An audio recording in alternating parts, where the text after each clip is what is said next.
I'm seeing a lot of different looking worms around. What are these? These are the classes which we've introduced into Worms Revolution. We needed to evolve the gameplay some more, and we thought, why not change the actual core worm itself? We've had the same worm for about 15 years now, so we thought, why not make it a bit different? So we've changed his actual physical size. So we've got these various new classes which we've got 4 of.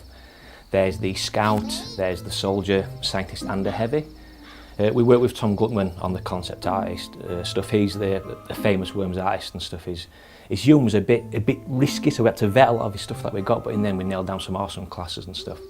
Soldier is the first class. He's the all-rounder. He's the worm that you'll recognise from previous versions of Worms. He walks and jumps just as you expect. He does damage as you expect it to be.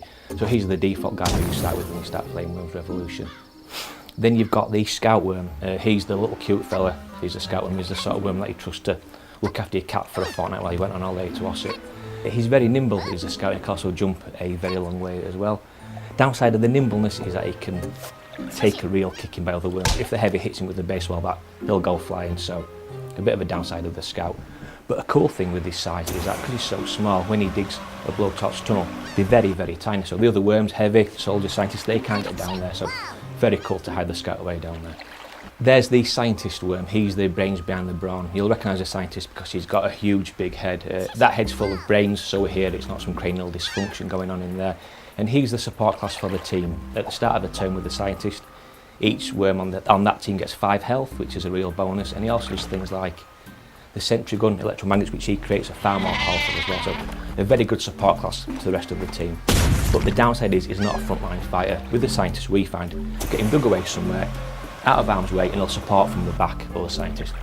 Lastly, we've got the Heavy worm. He's the giant looking, mean looking worm from the artwork which is out there. We actually got some local nightclub bouncing to some motion capture, so we think he's a realistic gripper that we've got there. With the Heavy worm, he's very slow.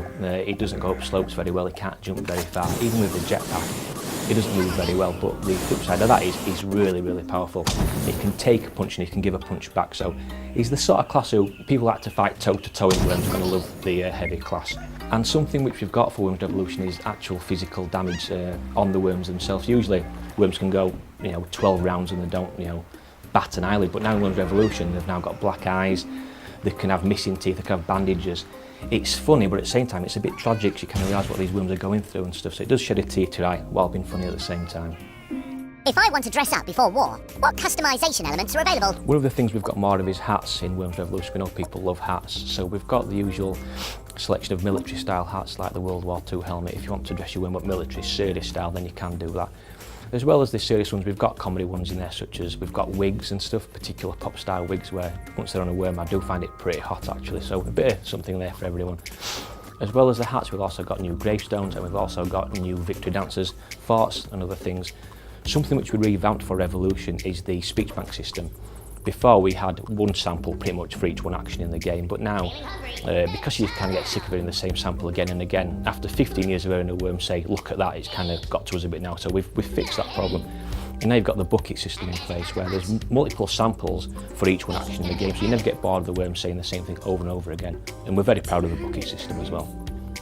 Also for Worms Revolution we've got trinkets now as a customisable option where the worm takes these into battle. They don't really bring anything to the gameplay as such, they're just things that worms get out and play with while they're bored. For example, worm can get out a particular handheld console device. Actually no, it can't for legal reasons, we took that out of the game. So now it gets out a teddy bear, it gets out a football and it'll play with these while the action's going on and waiting for its own turn. So they don't bring anything to the party, they just look funny when worms are playing with them.